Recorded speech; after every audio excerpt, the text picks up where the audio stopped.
সারা বাংলাব্যাপী কণ্ঠনাটক ও আবৃত্তি উৎসব বর্ণ থেকে উচ্চারণের প্রথম দিনের দ্বিতীয় পর্বে আছে আমরা নাটকে ও নাকতলা শ্রুতি সংলাপের নাটক, সঙ্গে বিপ্লব চ্যাটার্জি ও সঞ্চিতা সাহার আবৃত্তি। প্রথম দিনের দ্বিতীয় পর্বের শুরুতেই আমরা শুনব কলকাতা থেকে নাকতলা শ্রুতি সংলাপের নিবেদন বিশিষ্ট নাট্যকার স্বপন গাঙ্গুলি রচিত নাটক একদিন এক রাত। কণ্ঠরূপায়নে স্বাতী শাশ্বতী গাঙ্গুলি, বিথি আলপনা ঘোষ, সজল গৌতম দত্ত, ভাবনা ও পরিকল্পনা গৌতম দত্ত, আবহ অলোকেশ দে সরকার। নাটক একদিন এক রাত।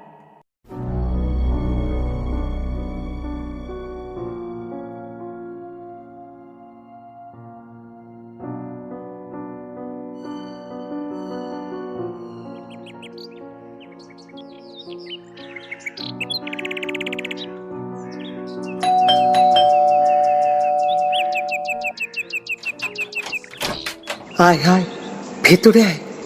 কি হয়েছে রে দিদি? অত ভোরে ওরকম করে ফোন করলি কেন? ও এসেছিল। কে?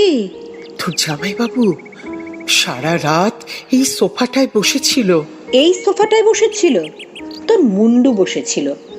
পই পই করে বললাম এই কটা দিন একা একা থাকিস না, অন্তত রাত্রিটা কাজের মেয়েটাকে থাকতে বল। আমি আর পারছি না সাথী। পারতে যে তোকে হবেই রে দিদি। মনকে শক্ত কর, চল 2-4 দিন আমাদের বাড়িতে কাটিয়ে আসবি। চল। এক কথা বারবার বলিস না সাথী, আমি বাড়ি ছেড়ে কোথাও যেতে পারবো না। অতই যখন মনের জোর, তখন 7 সকালে ফোন করলি কেন? চলে যা, চলে যা। তোদের কাজের অসুবিধে আমি ভুল করে তোকে ডেকেছি, আর কোনোদিন ডাকবো না। রাগ করিস না দিদি, তুই এইভাবে সারাটা দিন একা একা থাকিস, আমাদের চিন্তা কিছু কম হয় বল? তার উপর তোর শরীরের এখন যা অবস্থা, প্রেশারের ওষুধগুলো ঠিক মতো খাচ্ছিস তো? ঠিক এই কথাটাই কাল রাতে সোফার ঠিক ওইখানটায় বসে আমায় জিজ্ঞেস করছিল। বিথি, প্রেশারের ওষুধগুলো ঠিক মতো খাচ্ছ তো? সজল, তুমি তুমি এখানে? তুমি দিন রাত আমাকে ডাকছো, তাই তো এলাম। কিন্তু কি করে এলে? বাইরের দরজা তো বন্ধ। আমাদের আসতে কোনো দরজাই লাগে না, কেন বারবার ডাকো? এতটা পথ আসতে আমাদের খুব কষ্ট হয়। তোমার আশাটা সত্যি আমার মনের ভুল নয় তো? আমার ছবিটা পরিষ্কার করো না কেন?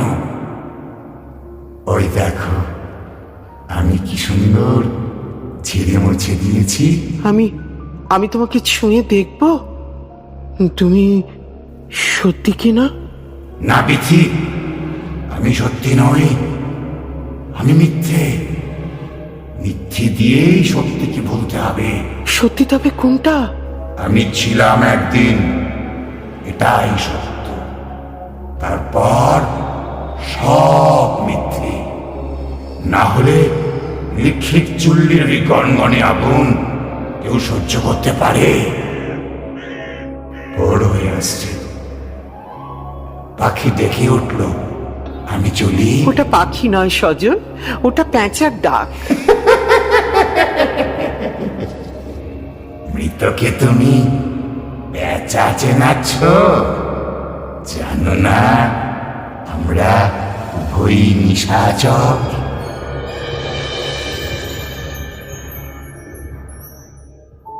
বাহ, চমৎকার, বেশ নাটক মনে হচ্ছে।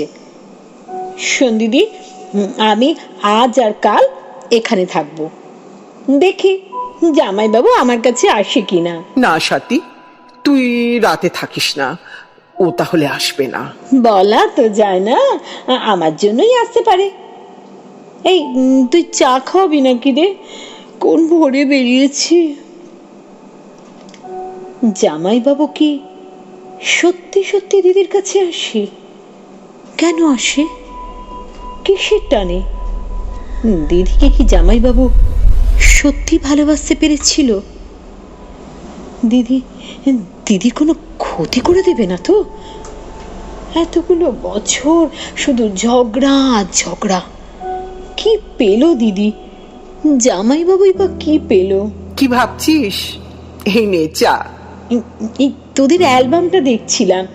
এই এই ছবিটা কোথায় তুলেছিলি রে?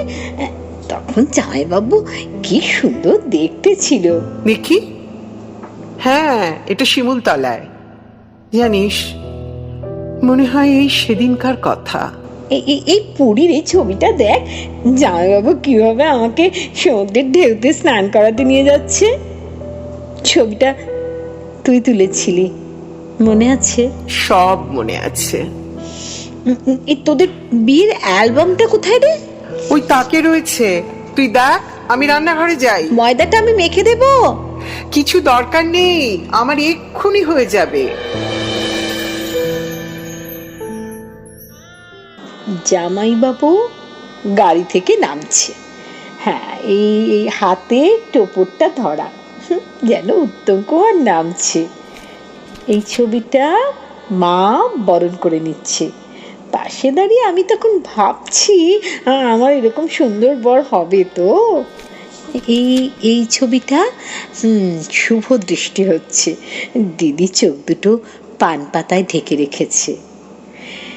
হ্যাঁ দিদি, চোখ দুটো খোল না। ও জামাইবাবু, আপনিও তো একবার ভালো করে দিদির দিকে তাকাতে পারেন। আমি তো তোমার দিকেই তাকিয়ে আছি সাথী। জামাইবাবু! কি হলো? কি হলো সাথী? অ্যালবামটা এরকম ছুঁড়ে ফেলে দিলি কেন?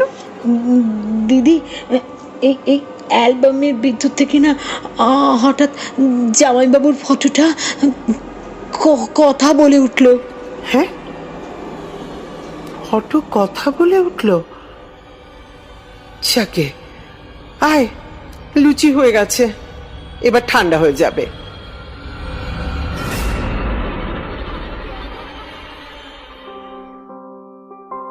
এই টেবিলটায় তুই, আমি, জামাইবাবু কত মজা করে কত কি খেয়েছি।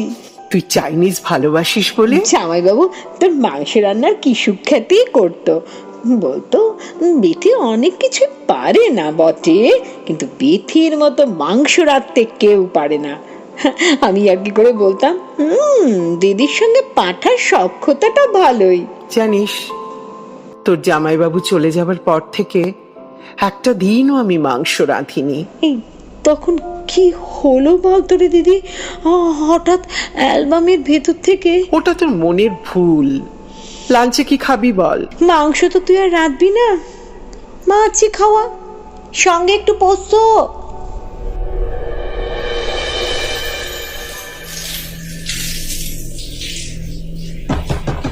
সাথী, সাথী, সাথী কি হলো?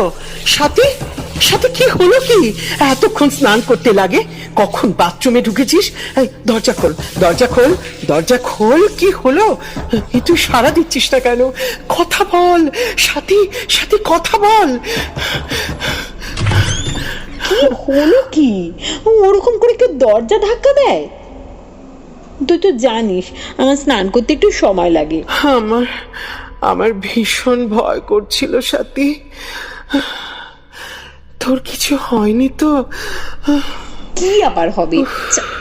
ছাড় ছাড়, এরকম ছেলে মানুষে করিস নি।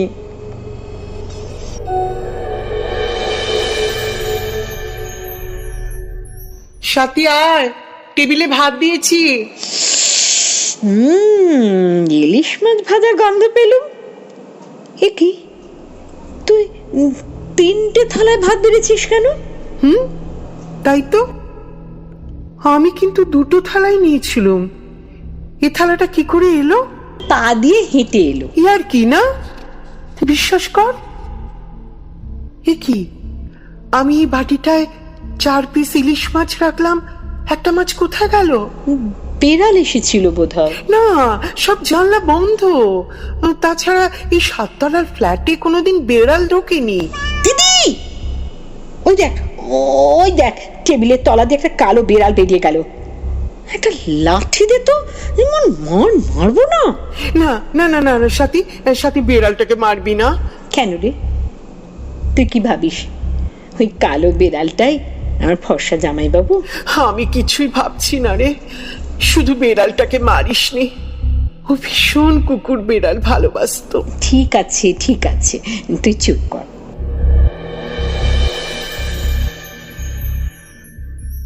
কিরে, রান্নাটা কেমন হয়েছিল বললি না তো? ফ্যান্টাস্টিক। তুই দুপুরবেলা ঘুমোবি নাকি রে? একটু শুই, কাল সারা রাত প্রায় ঘুমোইনি। এই, তুইও আমার পাশে একটু শুবি? শুতেই পারি। এই, ওই জলের গেলাসটা একটু দে তো, ওষুধটা খাই। এই এই নে ধর। যা দিলি তো উল্টে। কি করলি বলতো, চাদরটা ভিজে গেল। ভেবেছিলাম তোর পাশে একটু শোবো। আমি কিন্তু বুঝতেই পারিনি রে।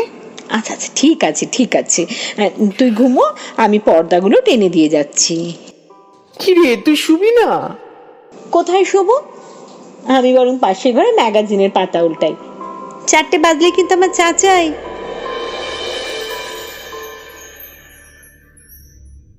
সাথী, বলে ফেলুন সজল বাবু, আমি জানতাম আপনি আসবেন। কি করে জানলে?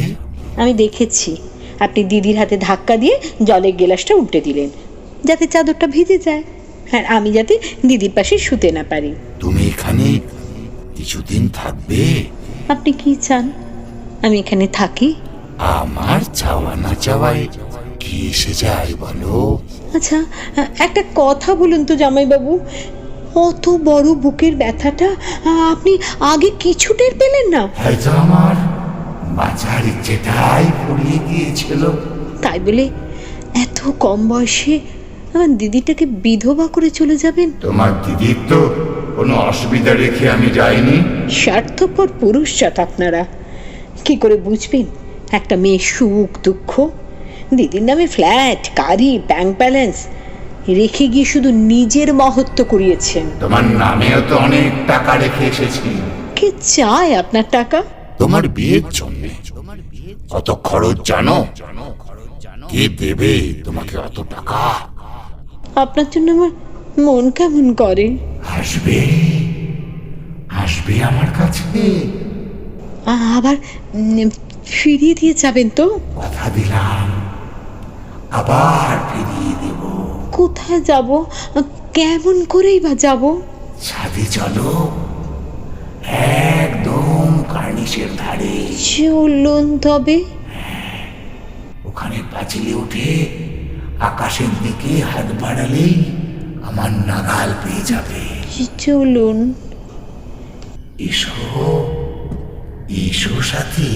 এই সাথী, কোথায় যাচ্ছিস? দরজা খুলছিস কেন?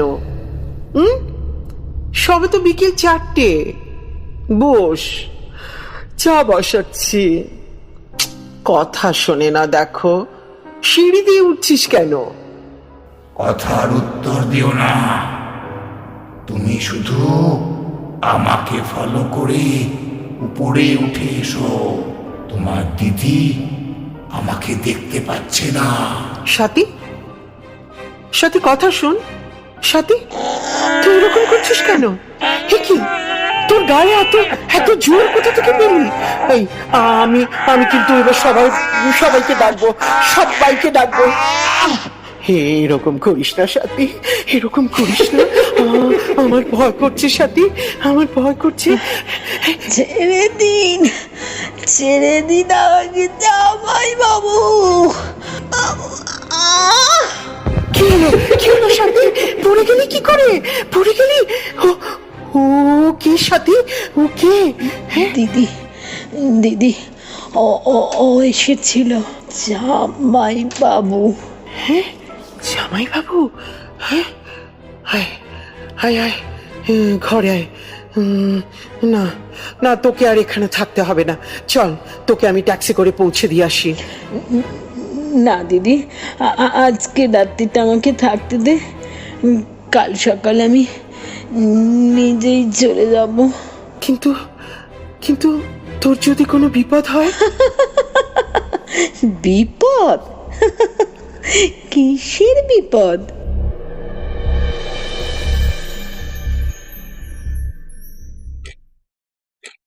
ডিনারে কি খাবি বল? এ বেলা তোকে আর রাখতে হবে না, চল আমরা চাইনিজ খেয়ে আসি।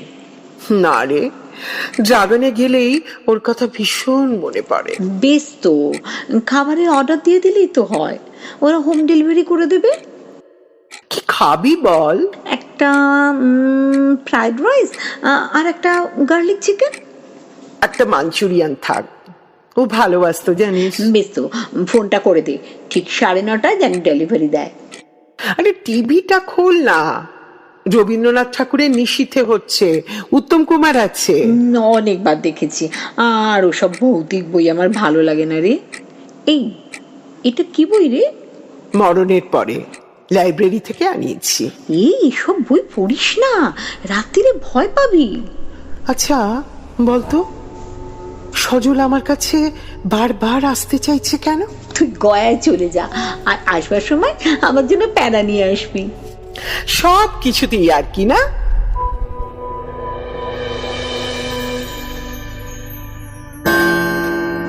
কি রে দিদি, 9:30 বাজলো, খাবার দিয়ে গেল না তো?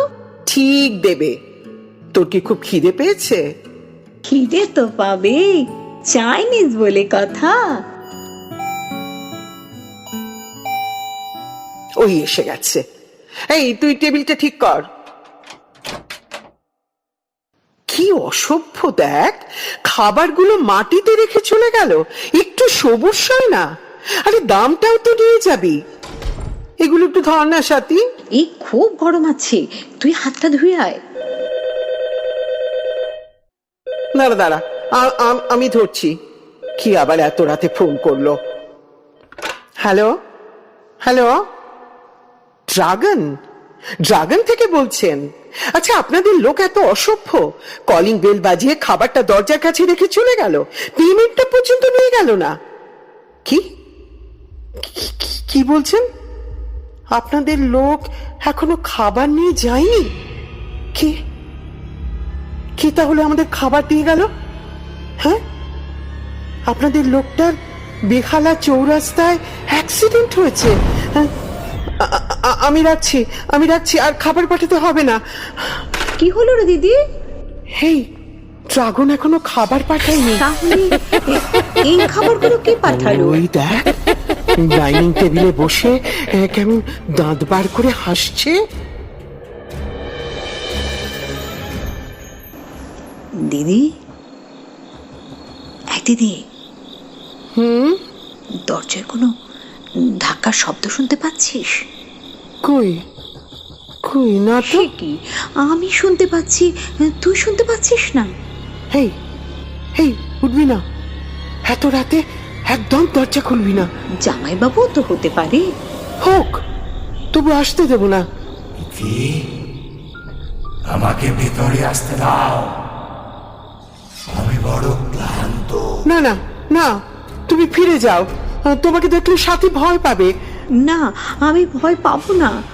দিদি দিদি, জামাইবাবুকে আসতে দে। আমাকে আসতে দাও বিথি, আমি তোমাদের মাঝখানে থাকতে চাই। না না, তুমি ফুরিয়ে গেছো, জীবনের মাঝখানে কোনো মৃত্যু থাকতে পারে না। বিথি, এবারে আমার ছিল, আজ আর নেই। এই খাট বিছানা সব আমার। এই সব তোমার ভোগ হয়ে গেছে। তুই তো জামাইবাবুকে আজও ভালোবাসিস রে দিদি, তাহলে কেন তাকে আসতে দিচ্ছিস না? তুই জানিস না সাথী, মরণ জীবনের সীমা ছেড়ে অনেক অনেক দূরে চলে গেছে। ও এখন প্রেতপুরীর বাসিন্দা। কিন্তু আমার প্রবেশ পীড়া তো এখনো মেটেনি। আমার মতো হাজার হাজার প্রেত জীবনে আসতে চাইছে। হাজার গয়ায় পিণ্ডি দিলেও তাদেরকে কেউ আটকাতে পারবে না। আমাকে আসতে দাও। আমি দরজা খুলে দিচ্ছি জামাইবাবু, আপনি আসুন। না না সাথী, না, তুই দরজা খুলবি না। আমি খুলবই দিদি। তুই জামাইবাবুকে কোনো দিন সুখী করতে পারিসনি, তাই তো ও আবার জীবন ফিরে পেতে চাইছে। না, একদম দরজা খুলবি না।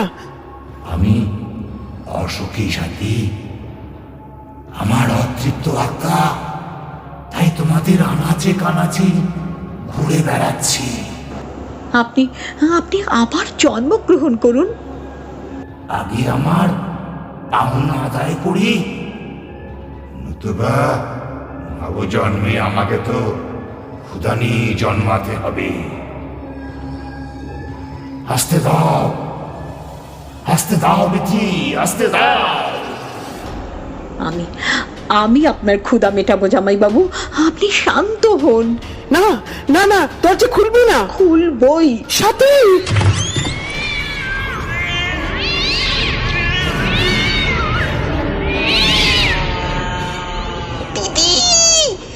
দিদি দিদি, আমি কত বিখ্যাত হয়ে গেলুম দিদি। দিদি তুই তুই বাঁচ দিদি, ও আর আসবে না। সাথী, সাথী, ও সাথী, আমি তোকেও বাঁচাবো সাথী, আমি তোকেও বাঁচাবো।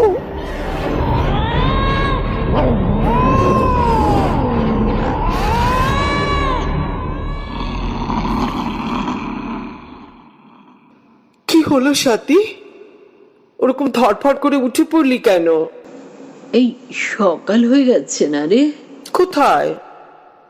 সবে তো 5টা। আর একটু শুয়ে থাক না। দিদি জানিস, কাল সারা রাত জামাইবাবুকে স্বপ্ন দেখলাম। কি বিভৎস সব দৃশ্য। হ্যাঁ, কি দেখলি বল না। জামাইবাবু না আমাদের মধ্যে আসতে চাইছে, আর সেই কালো বিড়ালটা। জানিস, ওই কালো বেড়ালটা কোনোদিন আমাদের ফ্ল্যাটে আসেনি। তুই এখানে কি করে একা একা থাকবি রে? আমি এই ফ্ল্যাট ছেড়ে কোথাও থাকতে পারবো না রে। এখানকার সব জায়গায় ওর গন্ধ ছড়িয়ে আছে। বাথরুমে গেলেও শেভিং ক্রিমের গন্ধ পাই, বেডরুমে ওর ট্যালকাম পাউডারের গন্ধ। দিদি, হঠাৎ কিরকম একটা ঠান্ডা হাওয়া ঘরে ঢুকে পড়লো না? ও আসবে সাথী, আমি জানি। হইলে একটা ঠান্ডা হাওয়া আসে। ওই দেখ, সাদা কাপড়ে ঢাকা। ও কে? বলো না, বলো না, তুমি কে?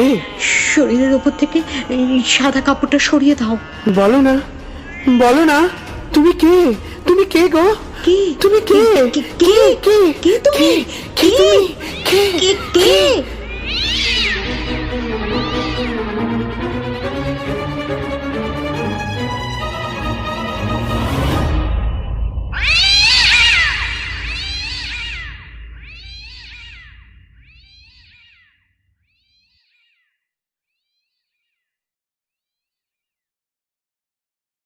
ফিরে আসছি কবিতায়। এবারে আমরা বিপ্লব চ্যাটার্জির কণ্ঠে দুটি কবিতা শুনব। প্রথমটি আর্যতীর্থের লেখা বয়স এবং দ্বিতীয়টি দিধিতি চক্রবর্তীর লেখা সাজবদল।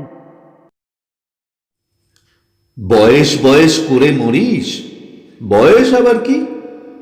সময়টা তোর বয়স বলে মারছে আর কি। ইচ্ছে হলে খোকা হব, ইচ্ছে হলে বুড়ো। সময়টা কোন লাটের বেটা, বলবে আমায় ফুড়ো। ইচ্ছে মতো যাচ্ছি বেঁচে, ইচ্ছে হলে উঠবো নেচে। ইচ্ছে হলে 100 হব, ইচ্ছে হলে 0। সময়টা কোন লাটের বেটা, বলবে আমায় ফুড়ো। শরীরে নয় বাত ধরেছে, রক্তে বাড়ে চিনি। লাভের গুড়ে পিঁপড়ে ঘোরে, চলছে বিকিকিনি। তবু মাঝে লুকিয়ে মাকে চাটবো দুধের গুঁড়ো। সময়টা কোন লাটের বেটা, বলবে আমায় ফুড়ো। চুলে আমার পাক ধরেছে, মন পাকলো কই। এখনো তো চাঁদ দেখিলে অবাক হয়ে রই। এখনো তো ফুচকা চাখি, কামড়াই কামরাঙা। রাতের ছাতে নিজের সাথেই খেলি কুমির ডাঙা। কি যায় আসে পাড়ার ছেলে বললে জেঠু খুড়ো। সময়টা কোন লাটের বেটা, বলবে আমায় ফুড়ো। এমন ভাবেই থাকবো আমি, এমনি কেঁদে হেসে, জীবনটাকে জাপটে ধরে দারুণ ভালোবেসে। থামবো তখন মরণ যখন বলবে আমায় জিরো। সময়টা কোন লাটের বেটা বলবে আমায় ফুরো।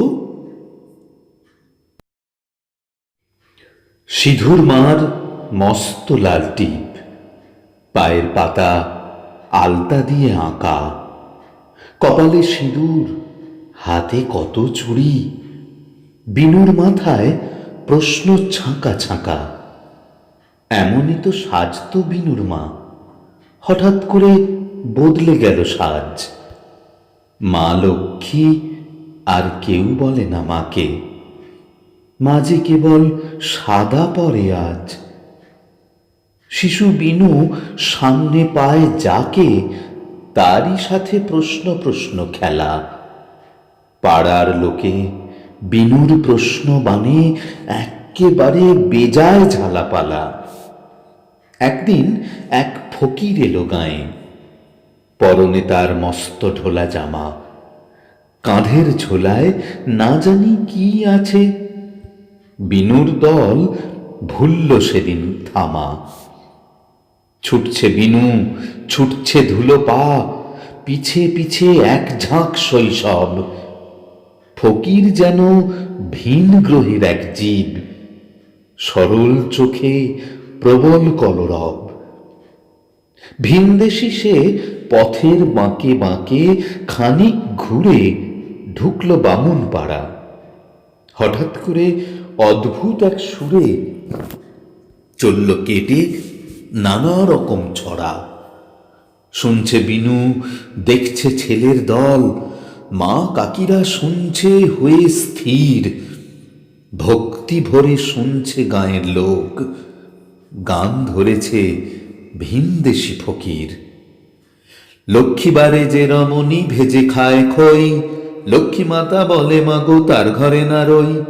রন্ধন করিয়া যে রমণী স্বামীর আগে খায়, ভরস কলস জল তরা সে শুকায়। পানি খেতে খেতে যে রমণী গোয়ালেতে যায়, দুগ্ধবালা গাভী মাগো দুগ্ধ নাহি দেয়। আলতা পরিয়া যে রমণী গোড়ালি পানে চায়, দীর্ঘদিন তার পায়ে মা আলতা নাহি রয়। সিনান পরে যে রমণী সিথি না রাঙায়, আরে সিঁদুর মাগো তার সিথিরই আড়ালে লুকায়। মাগো ফকিরকে বিদেয় করবি মা। বিনুর সকল প্রশ্নগুলোর পাশে যোগ হলো ফের প্রশ্ন কয়েকখানা। এসব কথা কোথায় লেখা আছে? মায়ের কাজে এত কেন মানা? ফকিরটাকে বলল বিনু ডেকে, তুমি কি ওই আকাশ থেকে এলে? ঠাকুর বুঝি বলতে সব কথা আকাশ থেকে তোমায় দিলেন ফেলে? তোমার কথা শুনলে পরে কি গো মায়ের সাজ থাকতো অমন রাঙা? জ্ঞান হারানো মায়ের হাতে ইট ঠুকে হতো নাকি লাল চুড়িটা ভাঙা? আচ্ছা ফকির, ডাঙ্গুলি না লাটাই, কোনটা তোমার ভাল লাগে তা শুনি? আমার কাছে কেবল দুটিই আছে, যে কেউ নেবে পাবে তা এক্ষুনি। কেবল আমার কটি কথা আছে, আকাশ ফিরে বলে আসতে পারো? শুনছি বাবাও ওইখানেতেই থাকে, বলবে বিনু কষ্টে আছে বড়। আর তোমার ওই ঠাকুরটিকে বলো বিনুর মা চলবে তেনার মতে, কেবল মায়ের কান্না মুছে দিও। আর বলো ওই সাজটি বদলে দিতে। আরও একটি কবিতা শুনে নেব আমরা এখন। কবি সব্যসাচী দেবের কৃষ্ণা কবিতাটি উচ্চারিত হবে সঞ্চিতা সাহার কণ্ঠে, আবহ শিল্পীর নিজস্ব।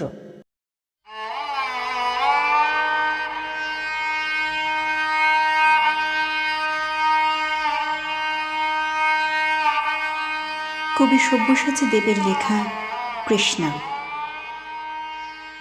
আমার কোনো শোক নেই, আমার কোনো বিষাদ নেই, হে কুরুবৃদ্ধগণ, আপনাদের নীরবতায় আমার কোনো ক্ষোভ নেই। পিতামহ ভীষ্ম, ক্ষমা করবেন, আপনাকে প্রণতি জানাবার স্থিরতা আজ নেই। আর কর্ণ, তোমার জন্য ঘৃণাও বড় বেশি মনে হয়। আর হে আমার পঞ্চস্বামী, আর্যাবর্ত বিজয়ী বীরশ্রেষ্ঠ অর্জুন, শক্তিমান ভীম, নকুল, সহদেব আর আপনি ধর্মপুত্র, আপনারা আমার কৃতজ্ঞ অভিবাদন গ্রহণ করুন। আমি সর্বজ্ঞা নই, যজ্ঞভূমের অগ্নি থেকে আমার জন্ম, ধর্মাধর্মের ক্ষুরধার পথ আমার অজানিত। আর্যপুত্র, আপনার বিচার তাই আমার পক্ষে শ্রেষ্ঠতা। আপনার কোনো বিচলন নেই, আপনার ধর্ম আপনাকে রক্ষা করে বিকার থেকে। কৃতজ্ঞতা জানান সেই ধর্মকে। ভীমসেন, তোমাকে আমি ভালোবাসা দিইনি কখনো, তাই তা ফিরেও চাইনি। শুধু তোমাকে আমার জিজ্ঞাসা ছিল ফাল্গুনী, ঊর্ধ্বচারী মৎস্যের ছায়ালীন চোখের থেকেও দুর্লক্ষ কি দুর্যোধনের বুক? বলো সত্য করে, প্রেম নয়, শুধু পৌরুষের আস্ফালনই ছিল পাঞ্চালী বিজয়ের পটভূমি? কিন্তু মিথ্যা প্রশ্ন। আমি জানি তোমার কোনো উত্তর নেই, যেমন নেই কোনো ভালোবাসা। তোমার শুধু আশা আছে। কৈশোর থেকে তুমি জেনে এসেছো বীরভোগ্যা পৃথিবী আর রূপমুগ্ধা নারী। জেনেছ একদিন ধার্তরাষ্ট্রের হাত থেকে ছিনিয়ে নিতে হবে কৌরব উত্তরাধিকার। জেনে এসেছো যেখানে যা কিছু সর্বোত্তম সেখানেই পৌঁছতে হবে তোমাকে। শুধু এই কুমারী লক্ষ্যের দিকেই তোমার দৃষ্টি ধনঞ্জয়, তাই অনায়াসে তুমি সরে যাও এক নারী থেকে অন্য রমণীতে। তোমার পূর্বপুরুষেরা যেমন একদা এক তৃণ প্রান্তরকে নিঃশেষ করে চলে যেতেন বনান্তরে, এই দূত সভায় দাঁড়িয়ে আমাকে জানতে হলো নারী শুধু কয়েক প্রহরের বিলাস সঙ্গিনী। মণিময় হার, শত সহস্র তরুণী দাসী, দান্ত মাতঙ্গ, গন্ধর্ব প্রেরিত অশ্বযূথ, আর আমি পাণ্ডুপুত্রবধূ। এক পংক্তিতে দাঁড়িয়ে আমরা সবাই অপেক্ষায়। পিতৃগৃহে যেমন দেখেছিলাম আহিরিনীরা দূর গ্রাম থেকে নিয়ে আসে তাদের পসরা, আর তার উপর ঝুঁকে পড়ে লুব্ধ ক্রেতার দল। আমাদের ব্যবহারের জন্য তেমনি উন্মুখ হয়ে আছে যারা, তারা আমার পতির আত্মীয়। আর আমাদের বিলিয়ে দিচ্ছেন যারা, তারা আমার পঞ্চস্বামী। বিবাহের মঙ্গলসূত্র হাতে বেঁধে যারা একদিন আমার উপর নিয়ম সিদ্ধ করেছিলেন তাদের অধিকার। না, শুধু এই রত্নমণ্ডিত সভাগৃহেই নয়, আরও আগে আমাকে জানতে হয়েছিল আমার কোনো বাসনা নেই কোনো নিজস্ব ইচ্ছা। অর্জুন, প্রথম দেখার মুহূর্তে আমার হৃদয় দিয়েছিলাম তোমাকে, অথচ আমার শরীরকে প্রথম আলিঙ্গন করলেন ওই মহাভাগ, যার খ্যাতি ধর্মপুত্র বলে। ইন্দ্রপ্রস্থের সৌধ শিখরে যখন আছড়ে পড়ত নববর্ষার জলধারা, যখন আমার কামনা ছুঁতে চাইতো তোমাকে, আমার অনুৎসুক দেহকে তখন আকর্ষণ করত অন্য কেউ, যে আমার স্বামী। বসন্ত রজনীতে কিংসুকের প্রমত্ত উল্লাস মুহূর্তে তোমার ব্যাকুল বাহু টেনে নিত আমাকে নয়, অন্য কোনো যুবতীকে। বারে বারে আমাকে সন্তানবতী করেছে পুরুষ, কিন্তু তারা প্রত্যেকেই আমার আকাঙ্ক্ষিত নয়। কোনো প্রার্থনা নেই আমার। খুরবৃদ্ধরা বিলাপ করুন, জ্যেষ্ঠ পাণ্ডব প্রহর গুনুন, কোন পুণ্য লগ্নে ধর্মরাজ্য নেমে আসবে মাটিতে? ভীম, অনুগ্রহ করে স্তব্ধ হও। নকুল, সহদেব, বিচ্যুত হও না অগ্রজের প্রতি অটল বিশ্বাসে। আর অর্জুন, অন্তঃপুরে যাও, সেখানে তোমার জন্য স্নিগ্ধ শরীর সাজিয়ে রেখেছে তোমার কোনো প্রেয়সী। শোক নয়, লজ্জা নয়, এই রাজগৃহে দাঁড়িয়ে আমি জানলাম প্রেম নয়, শ্রদ্ধা নয়, অধিকার নয়, নারী শুধু প্রয়োজনের কয়েক প্রহরের বিলাস সঙ্গিনী। জানলাম এখানে কোনো ভেদ নেই ধর্মপ্রাণ যুধিষ্ঠির, শক্তিমান ভীম, প্রেমিক অর্জুন আর লোলুপ ধৃতরাষ্ট্রনন্দনদের মধ্যে। প্রতিকার চাইছি না, যা শুধু বিলাসের সেই বস্ত্র ছিনিয়ে নেয় যদি কোনো দুঃশাসন নিক। আমি কাঁদছি না, চারপাশে ভাসানের ডিঙায় পশুদের উদ্দাম নাচের ভঙ্গি আমি দেখছি না, চারপাশে ক্লিপ্তের অক্ষম বিলাপ আমি শুনছি না।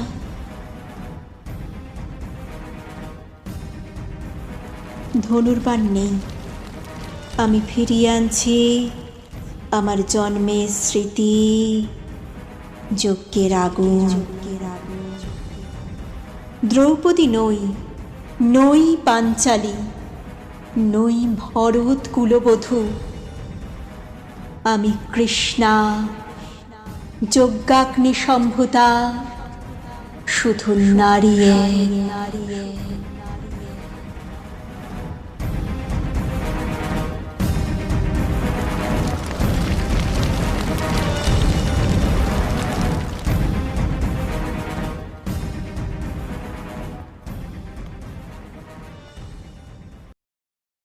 এই পর্বের অনুষ্ঠান শেষ করব নাটক দিয়ে। কলকাতা থেকে আমরা নাটকে দলের নিবেদন, রাজধানীতে রক্তারক্তি। নাট্যকার তপশ্রী পাল। অংশ নিয়েছেন তপশ্রী পাল, ইন্দিরা বন্দ্যোপাধ্যায়, মৌমিতা ঘোষ, সুকন্যা সাহা, সুনন্দন ঘোষ ও দেবজ্যোতি। আবহ তপশ্রী পাল। নাটক রাজধানীতে রক্তারক্তি। উফ, কি শীত! উফ, কটা বাজলো কে জানে। ট্রেনে আমার ঘুমটা কিছুতেই হয় না। অথচ দেখো, মাথার ওপর ইন্দিরাটা কেমন ভোঁস ভোঁস করে ঘুমোচ্ছে। আর ওদিকে আবার ওনার এসিটা কি যেন প্রচন্ড বাড়িয়ে দিয়েছে। কম্বল গায়ে দিয়ে শীত শীত করছে এই অক্টোবরের শেষে।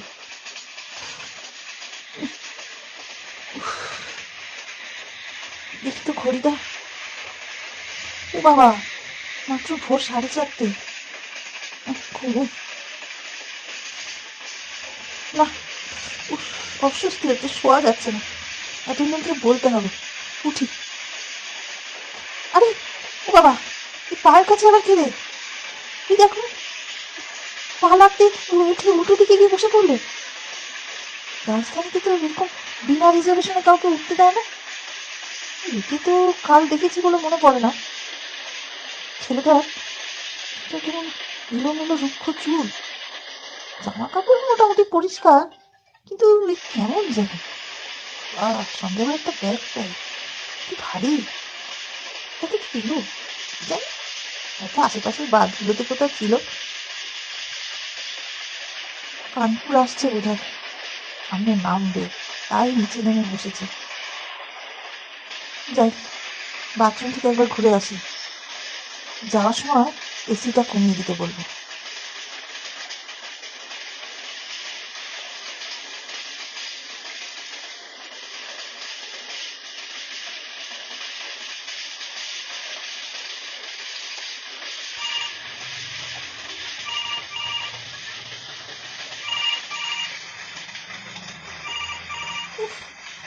ঘরে এসে শুলাম, চোখটা শুয়ে লেগে এসেছে। আবার মোবাইল, এত সকালে কে? ধুর, ধরবো না, থাক।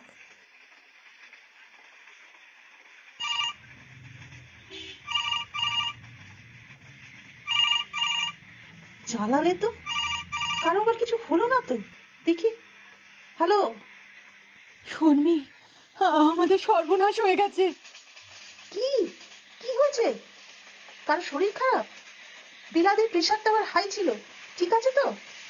আমাদের কামরায় মাঝরাতে ডাকাত পড়েছিল। আমাদের হ্যান্ডব্যাগ গুলো, ওতে প্রচুর টাকা ছিল। আমাদের আংটি, ঘড়ি, দুল, চুড়ি, যার যা পারে নিয়ে গেছে। কি কি বলছিস? দাঁড়া দাঁড়া, উফ, আরে ট্রেনটা কি জোরে চলতে শুরু করলো, এ আওয়াজে কিছু শুনতেও পাচ্ছি না ভালো করে। আরে এখানে বসে বোঝা যাবে না, দাঁড়া, আমি তোদের ওখানে যাচ্ছি। ট্রেনটা ট্রেনটা তো ভেস্টিবিউল, ওই ভেতর ভেতর দিয়ে ঠিক চলে যাবো। প্লিজ আয়, তুই এলে তাও একটু ভরসা পাই। না, এখানেও সবার জিনিসপত্র রয়েছে, নিশ্চিন্তে ঘুমোচ্ছে সব, কি করে যায়? আচ্ছা, ইন্দিরাটাকে তুলে দিয়ে যাই। এই ইন্দিরা, ইন্দিরা, ওঠ ওঠ, আরে শোন, শোন কি হয়েছে? উফ বাবা, সাত সকালে ঘুম ভাঙাস কেন বলতো? নিজেও ঘুমোবি না, আমাদেরও ঘুমোতে দিবি না। তোকে নিয়ে আর পারি না বাবা। আরে সাধে কি আর ডাকছি? এডি3-তে কি হয়েছে শোন।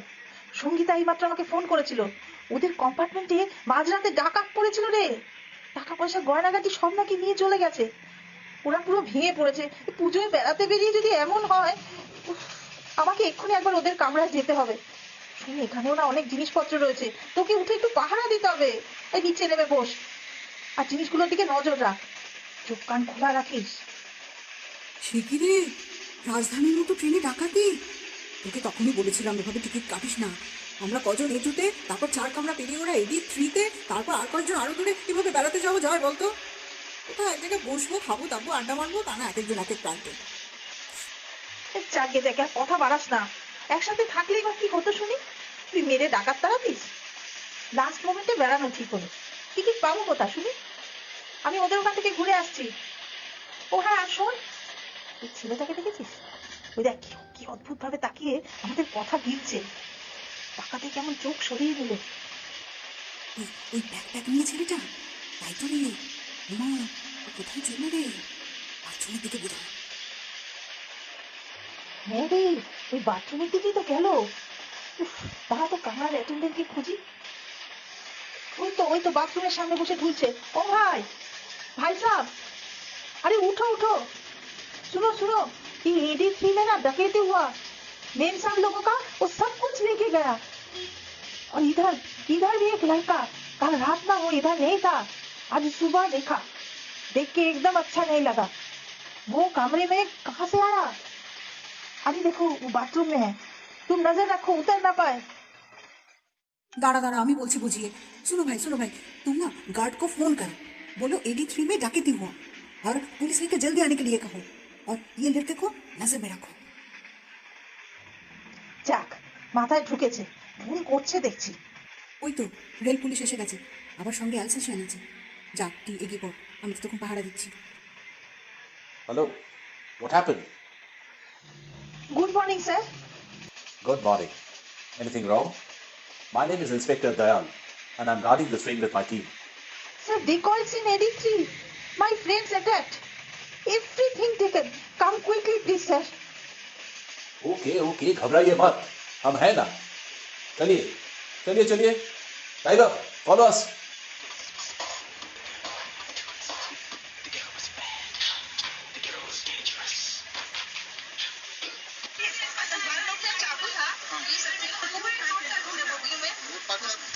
ওই তো পুলিশ এসে গেছে।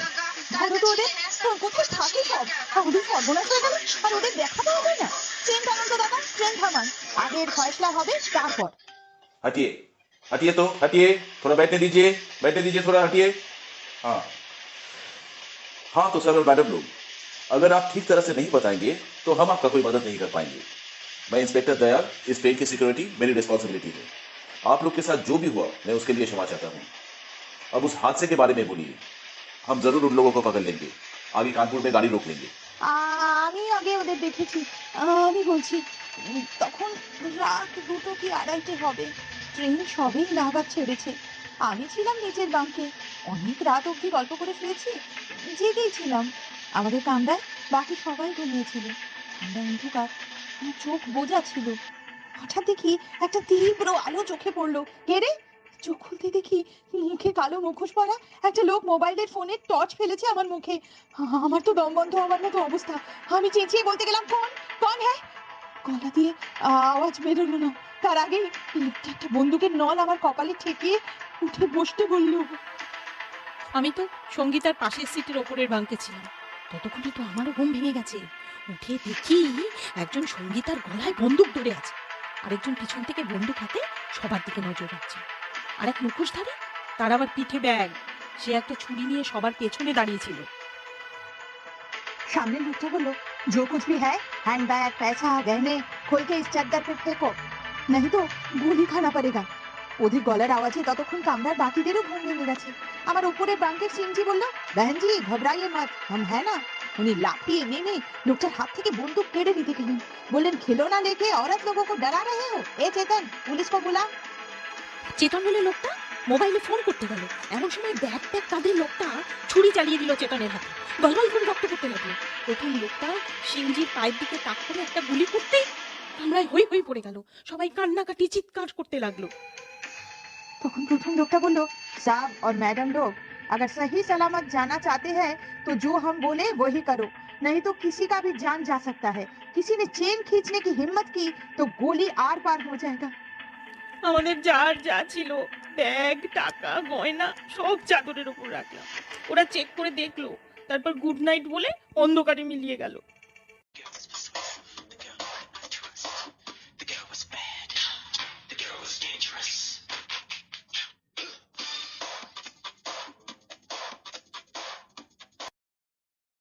घबराने की कोई बात नहीं। इलाहाबाद और कानपुर के बीच ट्रेन कहीं रुकती नहीं। किसी ने ट्रेन का चेन भी नहीं खींचा, तो इसका मतलब ये हुआ वो लोग शायद अभी उतर नहीं पाए। ट्रेन में कहीं छिप कर बैठा होगा कानपुर उतरने के लिए। लेकिन ड्रेस तो चेंज कर लिया होगा उन लोगों ने।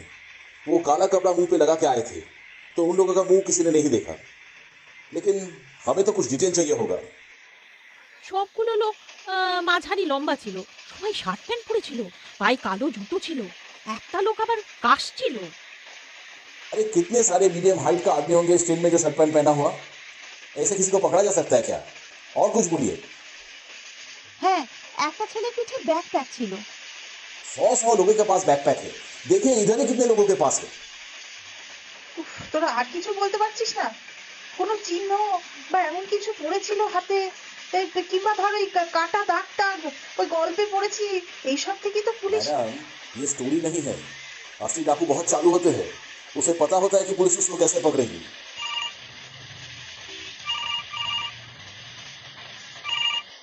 হ্যালো, কি ইন্দিরা? হ্যাঁ বল। কি রে তোরা কি করছিস? আমার তো চিন্তায় চিন্তায় মাথা ধরে গেল। সঙ্গীতাদের কি অবস্থা? পুলিশ কিছু করতে পারলো? উফ, তুই তো প্রশ্নের বন্যা বইয়ে দিচ্ছিস। দাঁড়া, এখানে ইনভেস্টিগেশন চলছে। অত সোজা? তুই ব্রেকফাস্ট নিয়ে নে আমাদের দুজনের, তোরটা খেয়ে নে আর অপেক্ষা কর। কোথাও নড়বি না। क्या कोई और कुछ बोलेगा क्या? যে লোকটা পিছনে বন্দুক নিয়ে দাঁড়িয়েছিল তার হাতে পাথরের আংটি ছিল, আমি দেখেছি। चेतन, तुमको जो लड़का छुरी मारा था ना, वही बैकपैक लेके खड़ा था ना? হ্যাঁ, ওই ছেলেটার ব্যাগের স্ট্র্যাপটা হলুদ রঙের আর ব্যাগের উপর অ্যাডিডাস লেখা ছিল। অ্যাডিডাস লেখা হলদে ব্যাগ? কোথায় যেন দেখেছি। কোথায় যেন? আরে আরে তাই তো, পেয়েছি। আর 2 2 4। क्या हुआ? इंस्पेक्टर दयाल, हम लोगों के कंपार्टमेंट में सुबह एक लड़का आके बैठा। उसको देख के मुझे अच्छा नहीं लगा। वो रात को उधर नहीं था। उसके पास एक बैकपैक था। उसका स्ट्रैप भी अभी मुझे याद आया येलो था और एडिडास लिखा हुआ था। आप लोग अभी चलिए मेरे साथ A2 में। हम गार्ड को बोले थे उसके ऊपर नजर रखने के लिए, ताकि कहीं चला ना जाए। वाह, लगता है कुछ सुराग मिल भी सकता है। चलिए जाके देखते हैं। लेकिन ये याद रहे, किसी को चैलेंज करना बहुत मुश्किल है। कोई प्रूफ नहीं, और ऐसा बाइक बहुत कॉमन है, फिर भी हम कोशिश करेंगे।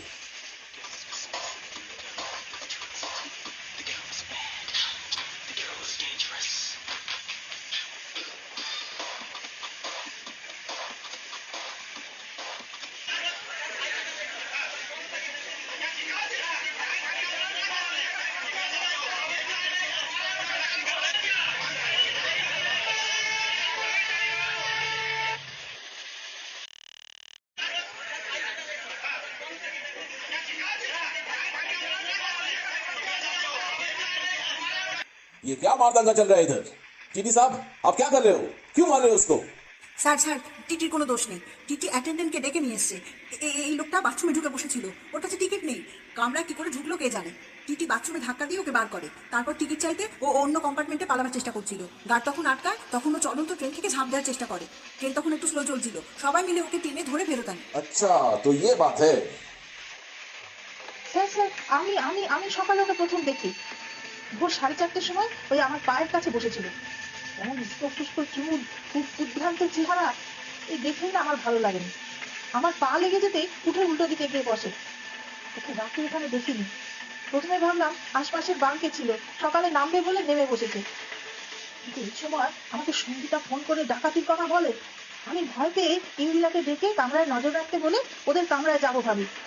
আমরা যখন স্যার ডাকাতির কথা বলছি, ও কিরকম মানে অদ্ভুত চোখে তাকে আমাদের কথা গিলছিল। তাতেই না আমার আরো সন্দেহ হয়। তারপর আমরা তাকাতেই ও গিয়ে বাথরুমে ঢোকে।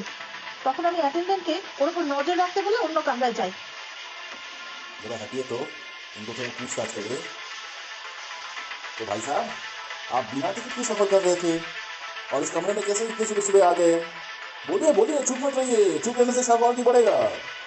हाँ हाँ हाँ, हम धनबाद से ट्रेन पकड़े, मेरे पास रिजर्वेशन नहीं ना था। लेकिन क्या है ना, कानपुर में माता जी बहुत बीमार पड़ी हुई है, जाना ही तो पड़ेगा, तो ट्रेन पकड़ लिया।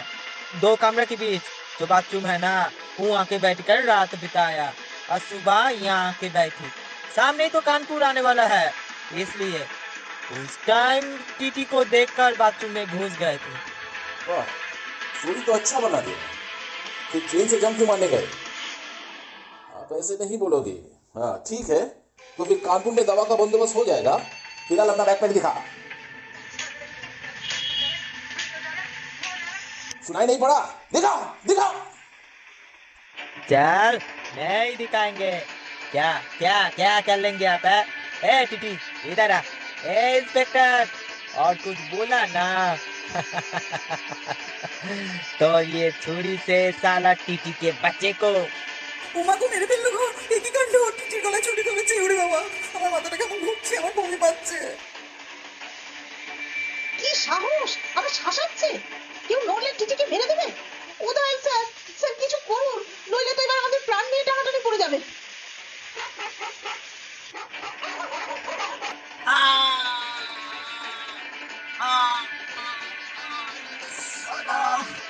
कुत्ते की बच्चे, बाप रे बाप।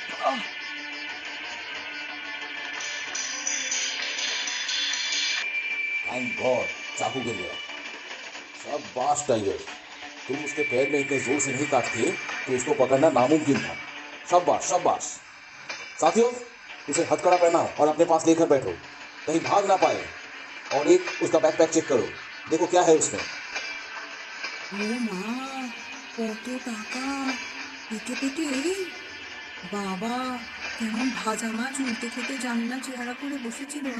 पैसा तो कुछ मिला इधर, लेकिन ये तो एक छोटा हिस्सा है, और भी बहुत पैसा होगा। और मोबाइल, घड़ी, गहना कुछ भी नहीं है इधर। उसके साथी लोग को ढूंढना पड़ेगा। लगता है कानपुर आ गया। मुझे यहाँ उतरना पड़ेगा, स्टेशन मास्टर और रेल पुलिस के साथ बातें करने पड़ेंगे। साथियों, इस आदमी का उतरने का बंदोबस्त करो। और मैडम लोग, आपको भी उतरना पड़ेगा, FIR करना है। आप और A2 के लोग साक्षी देंगे तभी कुछ हो पाएगा। ये तो पकड़ा गया, लेकिन इसका ग्रुप का जो बाकी आदमी, असली लोग, वो अभी पकड़े नहीं गए। ये एक बहुत बड़ा गैंग है।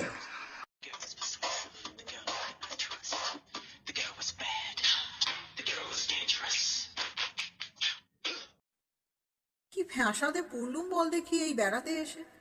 3 দিন ধরে দিল্লিতে এই হোটেলে গেড়ে বসে আছি, নো নড়নচড়ন।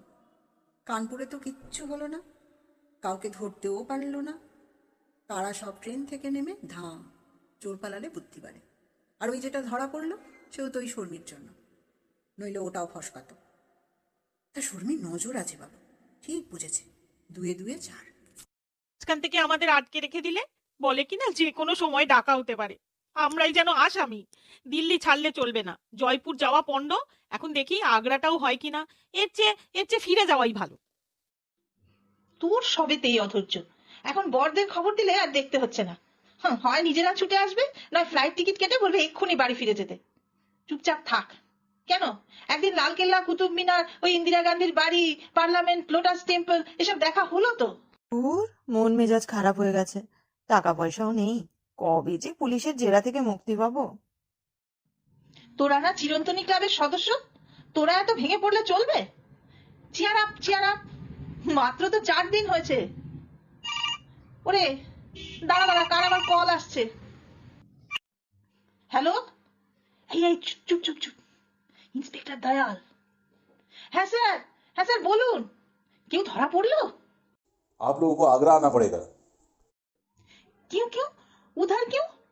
बहुत मार पड़ने का बाद उस लड़के ने कबूल किया सब कुछ। वो एक बिहारी लड़का है, आशीष कुमार। ये गैंग रेगुलर ट्रेन में डकैती करता है। ग्रुप के मेन लोग सब इलाहाबाद, दिल्ली, आगरा और कानपुर में फैले हुए हैं। बहुत कोशिश करके ये पता चला कि ये लोग ताजमहल का एक पीछे वाले गली में मिलने वाले हैं। आशीष के पास कुछ कैश था, बाकी सारा चीज लेके वो लोग दिल्ली चोर बाजार में बेचकर शायद वहां बंटवारा के लिए मिलेंगे। इसीलिए मैं दिल्ली पुलिस के मिस्टर दस्तूर और एक पुलिस को उनके पीछे भेजे हैं। आशीष का फोन से उनका कुछ नंबर भी मिला। आप लोग को आइडेंटिफिकेशन के लिए आना पड़ेगा। सिर्फ आप ही ने उनको देखा और सुना है। आप लोग हमारे साथ बस में चलोगे। ठीक है सर, हम जाएंगे। এখন আর দেরি নয়, ধর গো তোরা, হাতে হাতে ধর গো। চলো বন্ধুগণ, ডাক এসে গেছে। কিরে, এটা বোর হচ্ছিলি? এবার দেখি কত রোমাঞ্চকর অভিযান হয়। ডিলা গ্র্যান্ডি, মেফিস্টোফেলিস। ইয়াক ইয়াক।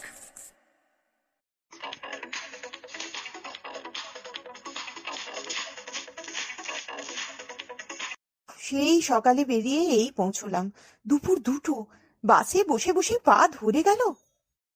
খিদেও তো পেয়েছে খুব, শুনেছি আগ্রার বিরিয়ানি ভালো পাওয়া যায়, খাবি? এই হোটেলটার নাম কি রে? তাজমহলের একেবারে কাছে, বাইরে বেরোলেই চূড়ো দেখা যাচ্ছে। দেখিসনি, বাইরে লেখা ছিল তো হোটেল আমার। এটা না আগ্রার নতুন দিক, ক্যান্টনমেন্ট এলাকা, তাই পরিষ্কার পরিচ্ছন্ন, চওড়া রাস্তা। পুরনো আগ্রা বুঝলি খুব নোংরা। চল আগে ঘরে ঢুকে চেঞ্জ করে নি, তারপর ওই বিরিয়ানি আর তাজমহল তো আছেই। এই হোটেলে তাজমহল, আর সামনের রাস্তা দিয়ে খানিক গেলেই আগ্রা ফোর্ট পড়ে। আর এখান থেকে ফতেপুর সিকরি, মথুরা বৃন্দাবন, ভরতপুরের বার্ড স্যাংচুয়ারি সব যাওয়া যায়। জানি না আমাদের এসব ঘোরা হবে কিনা, সবই নির্ভর করছে ডাকাতগুলো কবে ধরা পড়ে তার উপর। এছাড়া জানিস আগ্রার ক্রাফট দারুণ। টাকা পয়সা যদি কিছু ফেরত পাই না, ওই গয়নাগাটি আর কার্পেট না কিনে আমি ফিরছি না। এই আসার সময় শ্বেত পাথরের টেবিল চেয়ার আলমারিগুলো দেখছিলি? মাস্টার পিস এক একটা, কিন্তু খুব দামি হবে মনে হয় জানিস। ওই ছেলেটাকে কোথায় নিয়ে গেল? কোথায় আবার? থানায়। কেন, তোর কি ওর জন্য দুঃখ হচ্ছে নাকি?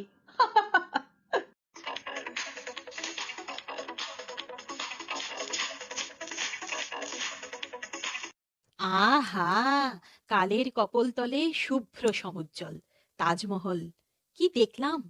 এর সামনে বসে ঘন্টার পর ঘন্টা কাটিয়ে দেওয়া যায়। এই চল চল, সন্ধে হয়ে গেল। এরপর এই রাস্তা দিয়ে হেঁটে ফেরা সেফ হবে না। ধুর, তুই বেরোসি কোথায়, ভাবলাম তাজমহলের মাথায় চাঁদ ওটা দেখবো। এই বয়সে শখ দেখো না, যেন হানিমুনে এসেছে। মাথার উপর ডাকাত, সে খেয়াল আছে?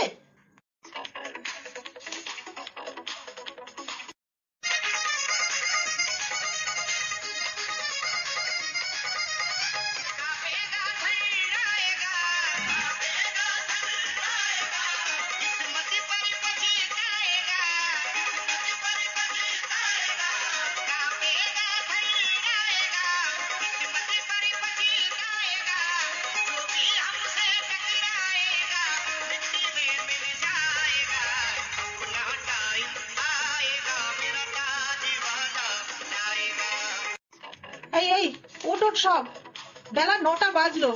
इंस्पेक्टर दयाल फोन एसेছিল, बोलो आप संगीता और काकली जी 3 जना चले आइए ताजमहल के पीछे की गली में, बाकी लोगों को आराम करने दीजिए। কাজে ইন্দিরা, তুই আর অন্যরা বেঁচে গেলি। কাকলি, সঙ্গীতা, বি রেডি। পুলিশের বদলে তোরাই ডাকাত ধরবি নাকি রে? শর্মিষ্ঠার ভাবখানা দেখ, লেডি ডিটেকটিভ যেন। আমার কাছে এই ফল কাটা ছুরিটা আছে, নিয়ে নিলুম। ডাকাতের সামনে পড়লে অন্তত পেটে ঢুকিয়ে একটাকে শেষ করব। कोई परवाह नहीं, चल एगिए पड़ी, दुक्का दुक्का।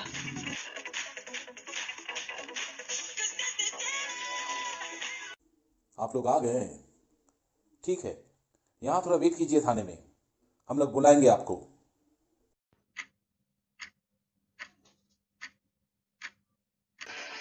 হ্যাঁ রে, 2 ঘন্টা হয়ে গেল তো, আর কতক্ষণ? আমার তো গলা শুকিয়ে গেছে। ডাকাত ধরতে পারলো না আবার তারা পালালো কে জানে। हेलो, हाँ बोलिए दयाल सर। ताज के पीछे वाले गली में चले आइए, एक छोटा सा होटल है, होटल नारगिस, उसके अंदर रिसेप्शन में आके फोन कीजिए मुझे।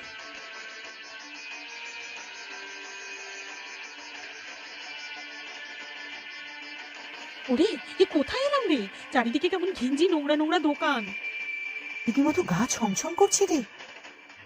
এই চুপ চুপ, ওই দেখ সেই হোটেল নার্গিস।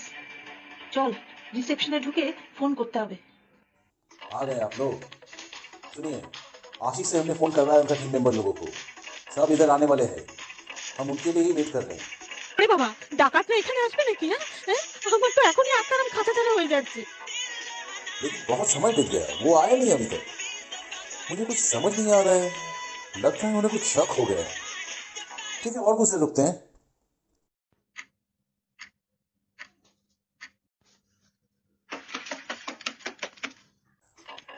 अरे ये कौन? अरे देखो देखो देखो, बगल वाली गली का तरफ निकल गया। पकड़ो पकड़ो पकड़ो, चलो सब आप लोग यहीं रुकिए। ये टाइगर को लेके आ, वो गली में कहीं छुपा हुआ है। एक साथी को देखने के लिए भेजा था, इधर आशीष है कि नहीं। चलिए चलिए, टाइम नहीं है।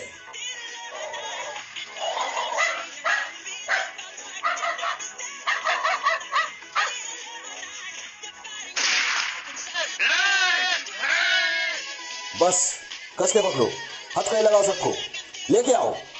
शर्मिष्ठा जी, आप लोग को थाने में आना पड़ेगा, हमारा साथ थाने में आइए।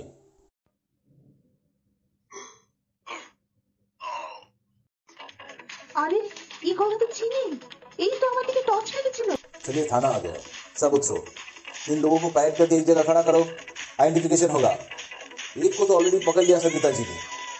आप 3 जना एक एक करके इन लोगों को अच्छी तरह से देखिए और बताइए इस दिन कौन कौन उस दिन ट्रेन में थे।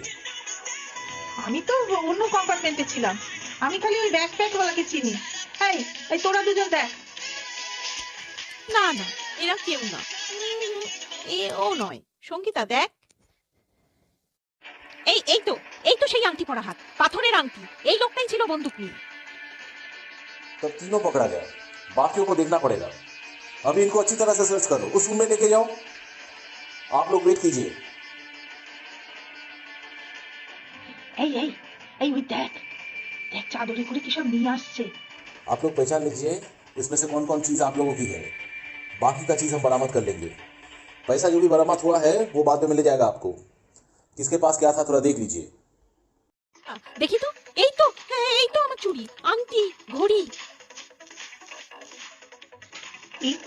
এই তো আমার পার্স, ঘড়ি, চেন, দুল, ভাগ্যিস। আর মোবাইলগুলো? वो तो बिक गया चोर बाजार में, मिला ही नहीं। इन सब चीजों को सील करने का टाइम नहीं मिला इनको, पुलिस जो पीछे पड़ गए। যাকে এই গয়নাগুলো পেয়েছি সেই যথেষ্ট, আর টাকাও নিশ্চয়ই কিছু পাবি। ঠিক है दयाल जी, तो हम लोग अभी चले? हाँ, आप जा सकते हैं, लेकिन आगरा छोड़ने का पहले मुझसे बात कर लीजिएगा और टोटल क्या क्या था और क्या मिला उसका लिस्ट बना के भेजिए। और इनका टॉप बॉस लोग अभी पकड़े नहीं गए, अभी इनको मार मार के उन लोगों का पता निकालना पड़ेगा। पर शर्मिष्ठा जी, आपकी दाद देनी पड़ेगी। आप अगर बैकवर्क वाले पे नजर नहीं रखते और 2 दूनी 4 नहीं करते तो किसी को पकड़ना नामुमकिन था। सब कानपुर में उतर के चले जाते। थैंक यू दयाल सर, आप नहीं होते तो ये लोग पकड़े नहीं जाते।